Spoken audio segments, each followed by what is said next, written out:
Hey, welcome to Time and Tide. My name is Andrew McCutcheon. I'm the founder of Time and Tide, and I am pretty much losing it with excitement because I have our fourth limited edition to present to you today, the Nevada Grenchen in collaboration with Time and Tide and Second, who I consider the Banksy of the industry. He is always out there modifying, hacking, changing, playing.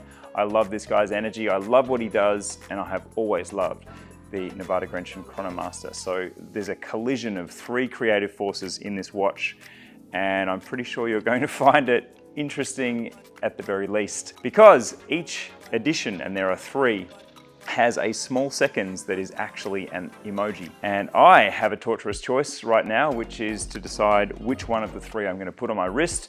On that note, what are you wearing today? Tell me, and I'll get down in the comments and have a look at what's on people's wrists. I can't help myself. I genuinely care and love seeing it. Let's look at the three editions. The first one we have is what I call affectionately, and what the team refers to as swirly. That's the emoji with the eyes like a hurricane. The second edition is either Phew emoji, P-H-E-W, or relieved emoji, which is the little sweat and the two crosses for the eyes. And the third edition is the sunglasses emoji, the cool one. I have a decision to make. Which one am I today? It's not a hard decision at all. I'm the sunglasses person today because this watch just makes me feel cool.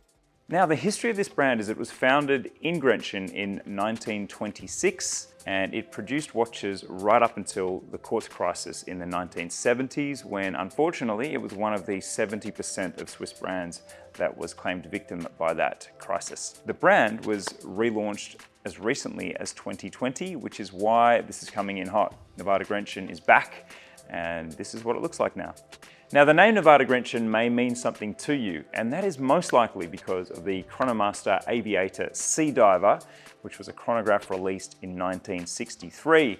And if that year rings some bells, yes indeed, it is because it was the same year that Rolex released the Daytona. So it was a big year for chronographs. A little bit about that watch. The Chronomaster Aviator Sea Diver really brought functionality, and we still see that on the watch today. We have a 60-minute scale on the bi-directional bezel, which is a no-click bezel. There is no click as you move it in either direction. We also have a 12-hour scale on the bezel, which allows you to set a second time zone. And the way you do that is by simply moving the bezel to represent a second time zone according to the hour hand. So there is a second set of small numerals running around the bezel that allow you to track a second time zone. In terms of other functions on the watch, we have a small seconds at 9, which is a product of Second and his incredible design work. This is not the standard sunglasses emoji. This is a smirking sunglasses emoji that is all original and all designed by Romaric. It's awesome. And seeing that emoji spin during the day just makes me smile. At the 3 o'clock position, we have a 30-minute counter, which also has a 5-minute scale in red, which allows you to use that as a regatta timer or a countdown to 5 minutes by simply starting the chronograph. You can also count down to 5 minutes, which is what a regatta timer does. There's also a tachymeter scale on the matte black dial running around the chapter ring of the dial. In terms of the dial, we have a matte black dial. We have cream indexes and cream infill on the hands that is also well loomed. Now let's talk about how the watch wears on the wrist. The diameter of the watch is 38.5 millimeters. It is 14 millimeters high and has a 20 millimeter lug width. The lug to lug measurement for the watch is 46.5. So in terms of how that works with a 7-inch wrist, you can see it here.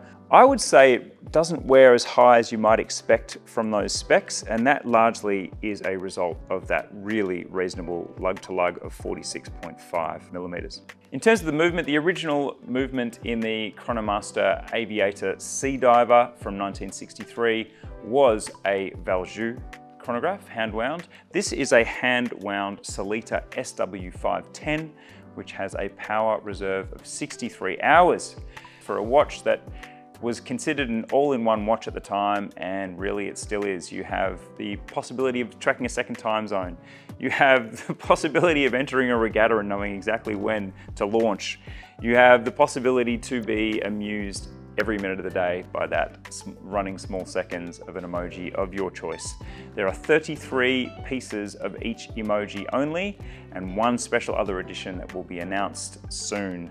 Thank you for watching Time and Tide. Good luck securing one of these pieces if you are intrigued, and I'll see you next time.